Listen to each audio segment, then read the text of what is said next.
मान ले एक लेजम है तेरे पास, लेजम से वाटर बाहर निकल रहा है, तो पानी के पास डायरेक्शन होती है कि नहीं होती? सर आंसर है होती है और नहीं भी होती। क्या इधर की है तो पानी की डायरेक्शन ये है, लेजम इधर का तो पानी की डायरेक्शन ये है। जैसे हम उसको एक बकेट जैसे या एक एरिया में कैप्चर कर लेंगे, पकड़ कर रख लेंगे, तो उस समय वो क्या है? इलेक्ट्रिक फील्ड की क्वांटिटी है। तो भाई क्वांटिटी ऑफ वाटर किसमें ज्यादा है? क्वांटिटी ऑफ वाटर तो 5 लीटर में ज्यादा है कंपेयर टू 1 लीटर। उसी तरह से जितना बड़ा एरिया होगा साहब, इलेक्ट्रिक फ्लक्स की क्वांटिटी उतनी ज्यादा। हेलो बच्चों, क्या हाल चाल? एकदम बढ़िया। तो बच्चों आज की इस क्लास में हम क्लास 12 का एनसीईआरटी का काफी इंपॉर्टेंट टॉपिक डिस्कस करने वाले हैं, जिसका नाम है गॉस थ्योरम, या आप इसको गॉस लॉ भी आप कह सकते हैं। इससे पहले वाली क्लास में मैंने बच्चों आप लोगों को इलेक्ट्रिक फ्लक्स के बारे में बताया था।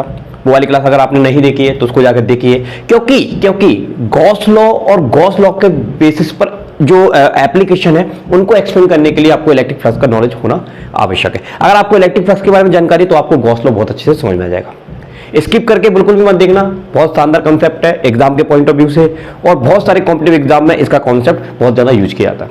तो अच्छे से समझेंगे, आइए समझते हैं। देखिए तो गॉस थ्योरम हमको क्या बताता है? देखो गॉस का ये कहना था बच्चों, गॉस का ये कहना था कि अगर कहीं पर चार्ज है, क्या है? चार्ज है, और अगर आप उस चार्ज को एक बंद सरफेस के अंदर, बंद क्लोज्ड सरफेस के अंदर रख देते हो तो उससे कितना फ्लक्स लिंक्ड होगा, ये उसकी क्वांटिटी को उसने डिफाइन किया। फिर से सुनिए, अगर एक चार्ज है बेटा, अगर उस चार्ज को आप बाहर रखते हो, सरफेस से बाहर रखते हो, तो उससे जो फ्लक्स लिंक्ड होगा वो हम कहेंगे जीरो, क्योंकि चार्ज जब बाहर होता है तो उससे किसी भी सरफेस से कोई फ्लक्स लिंक्ड नहीं होता। लेकिन अगर उस चार्ज को उठाकर उसी सरफेस के अंदर आप रख दोगे तो उस चार्ज के कारण जो भी इलेक्ट्रिक फील्ड होगा वो सारा का सारा उससे क्या हो जाएगा? लिंक्ड हो जाएगा। तो उसकी क्या क्वांटिटी है, उसी चीज को गॉस ने हमको बताया कि वो जो क्वांटिटी होती है वो कितनी होती है? Phi equal to Q into 1/ε0। कहने का मतलब यह है कि अगर मान लीजिए आपने इस क्लोज सरफेस के अंदर यूनिट चार्ज रख दिया तो उससे कितना फ्लक्स लिंक्ड होगा? 1/ε0। 2 यूनिट चार्ज रख दिया तो कितना फ्लक्स ऐड होगा? 2/ε0। 3 रख दिया 3/ε0। 4 रख दिया 4/ε0। और अगर आपने Q चार्ज रख दिया तो कितना लिंक्ड होगा? Q into 1/ε0। तो बस गॉस लॉ यही हमको बताता है कि जो भी चार्ज है, जो भी टोटल चार्ज है, उसको आपने क्लोज सरफेस के अंदर रखा है तो उससे क्लोज सरफेस से कितना फ्लक्स लिंक्ड होगा? तो साहब वो होगा phi equal to Q into 1/ε0। ये गॉस लॉ होता है। ठीक है, अब इसी चीज को हमने यहां पर लिख लिया है। क्या कहता है गॉस लॉ? कि अकॉर्डिंग टू गॉस थ्योरम या Gauss law, electric flux linked with any close surface, किसी भी तरह का शेप हो सकता है आपका, ऐसा शेप हो सकता है, सिलेंड्रिकल शेप हो सकता है बेटा आपका, क्यूब हो सकता है आपका बेटा, किसी भी तरह का शेप हो सकता है। बट लेकिन कंडीशन क्या है यहां पर कि चार्ज आपको कहां रखना है?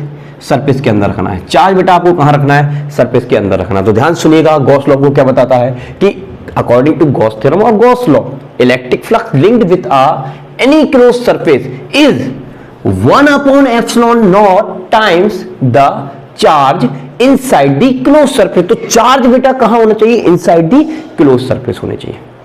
ठीक है साहब, तो ये आपका गॉस लॉ हो गया। गॉस लॉ ने क्या बताया?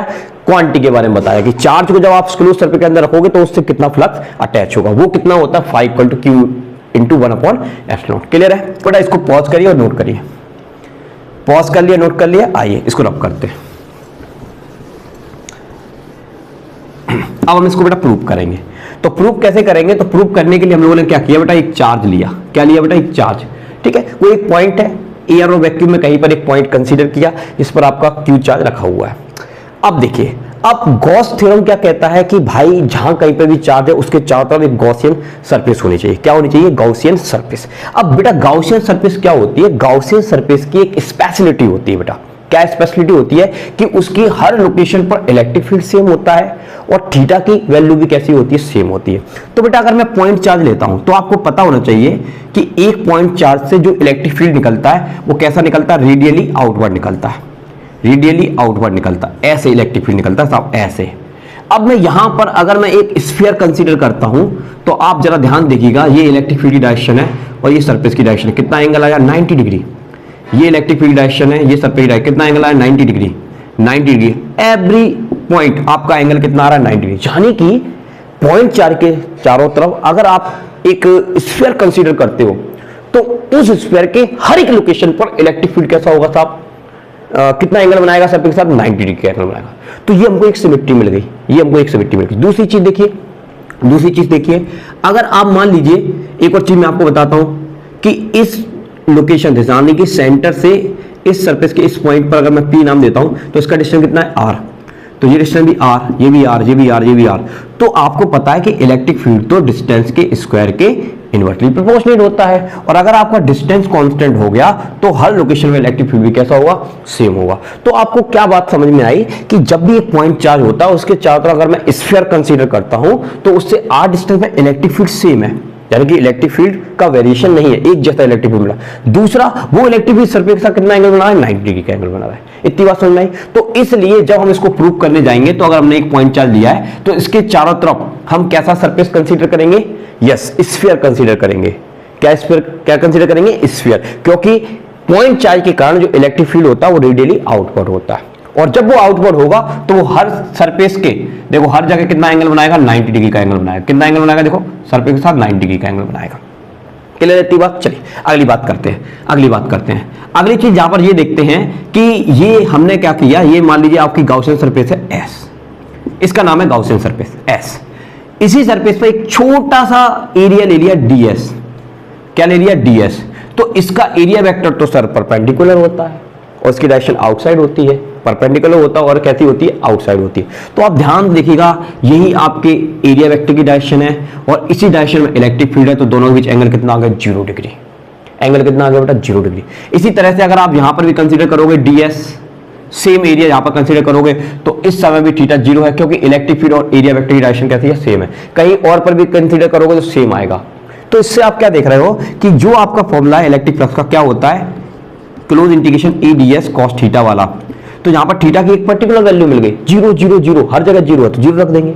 अच्छा साहब, इलेक्ट्रिक फील्ड भी कांस्टेंट है क्योंकि हर जगह डिस्टेंस कैसा है तुम्हारा, सेम है, तो यानी कि इलेक्ट्रिक फील्ड भी क्या है, कांस्टेंट। तो हमारा ये कांस्टेंट हो गया, इसकी वैल्यू 0 रख देंगे तो हमारा इंटीग्रेशन केवल कितनी चीज का हो जाएगा, ds का हो जाएगा, बस हमारा आंसर आ जाएगा।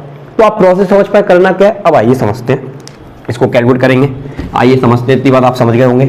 आइए, तो सबसे पहला काम क्या है, हम यहां से r डिस्टेंस पर क्या निकालेंगे, इलेक्ट्रिक फील्ड निकालेंगे। तो हम लिखेंगे electric field at point P is, तो इलेक्ट्रिक फील्ड का फॉर्मूला क्या होता है, E बराबर Q upon 4 pi epsilon 0 r square. ये आपका क्या आ गया बेटा, इलेक्ट्रिक फील्ड आ गया। कहां पर, यहां पर। अगर आपने एक पॉइंट यहां पर कंसीडर किया है P, तो यहां पर आपका इलेक्ट्रिक फील्ड आ गया। अब हम क्या करेंगे, इस कंप्लीट गाउसियन सरफेस से लिंक्ड इलेक्ट्रिक फील्ड निकालेंगे। तो हम लिखेंगे लिंक्ड टोटल इलेक्ट्रिक फ्लक्स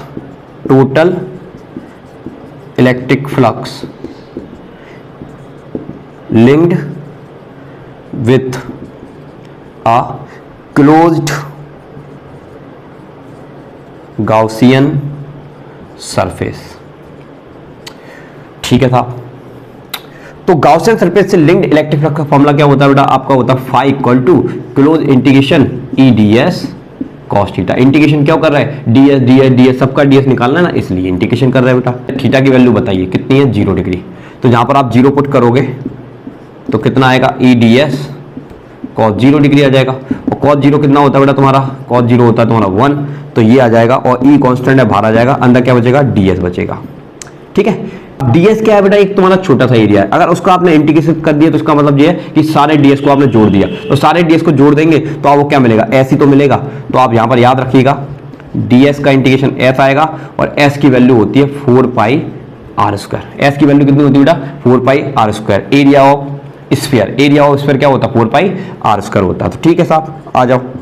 यहां पर e की वैल्यू कितनी है तुम्हारे पास, ये है, तो रख देंगे q upon 4 pi epsilon not r square. और इसकी वैल्यू कितनी आ गई तुम्हारी, 4 पाई r स्क्वायर। देखो 4 पाई r स्क्वायर से r स्क्वायर कैंसिल, तो तुम्हारा आ गया q बराबर q अपॉन एप्सिलॉन नॉट। ये हो गई आपकी गॉस थ्योरम प्रूफ। ठीक है, ये गॉस थ्योरम आ गई। तो हमने इसको प्रूव भी कर लिया और इसका एक्सप्लेनेशन भी हमने समझ लिया। इसका बहुत इंपॉर्टेंट फैक्ट है कि ये हमको बताती है, गॉस थ्योरम हमको ये बताती है। अगर आपने इलेक्ट्रिक फ्लक्स की वीडियो नहीं देखी तो उसको जरा देखना, उसमें जाके हमको पता चलेगा कि इलेक्ट्रिक फ्लक्स का फॉर्मूला क्या होता है बेटा। इलेक्ट्रिक फ्लक्स का फॉर्मूला यही होता है आपका, ये होता है ये। तो मैं फाई के स्थान पर क्या लिख सकता हूँ, फाई के स्थान पर मैं लिख सकता हूँ क्या, ये लिख सकता हूँ close integration E vector dot ds vector, और बराबर में क्या आ जाएगा, q अपॉन एप्सिलॉन नॉट। ये आ जाएगा कि नहीं आ जाएगा, अरे भाई इसी चीज को ऐसे लिख सकते हैं वेक्टर के फॉर्म में, ठीक है। तो हमको गॉस थ्योरम क्या बताता है कि जहां कहीं पर भी बेटा इलेक्ट्रिक चार्ज होगा उसके चारों तरफ क्या होगा, इलेक्ट्रिक फील्ड होगा, और जहां इलेक्ट्रिक फील्ड है वहां अवश्य चार्ज होगा। तो बिल्कुल भी नहीं हो सकता कि कहीं पर इलेक्ट्रिक फील्ड है और चार्ज नहीं है ना, यहां चार्ज है मतलब इलेक्ट्रिक फील्ड है, इलेक्ट्रिक फील्ड है मतलब चार्ज है। तो ये गॉस थ्योरम का काफी शानदार तरीके से आपके सामने एक्सप्लेनेशन मैंने आपको दे दिया, और ये एनसीईआरटी की बुक का सबसे इंपॉर्टेंट टॉपिक माना जाता है। अब नेक्स्ट लेक्चर में हम गॉस लॉ के बेस्ड एप्लीकेशन करेंगे, उनको भी जरूर देखिएगा। और आज की क्लास आपको कैसे लगी प्लीज कमेंट करके जरूर बताइएगा। क्लास अच्छी है तो प्लीज वीडियो को लाइक और चैनल को सब्सक्राइब करके सभी दोस्तों को शेयर कर देना। और इससे पहले जितने भी वीडियो इंपॉर्टेंट लेक्चर हैं उन सबका लिंक आपको डिस्क्रिप्शन मिल जाएगा, वहां पे जाकर आप जरूर वेट करिएगा। चलिए मिलते हैं नेक्स्ट वीडियो के साथ, अभी के लिए जय हिंद, जय भारत, थैंक यू।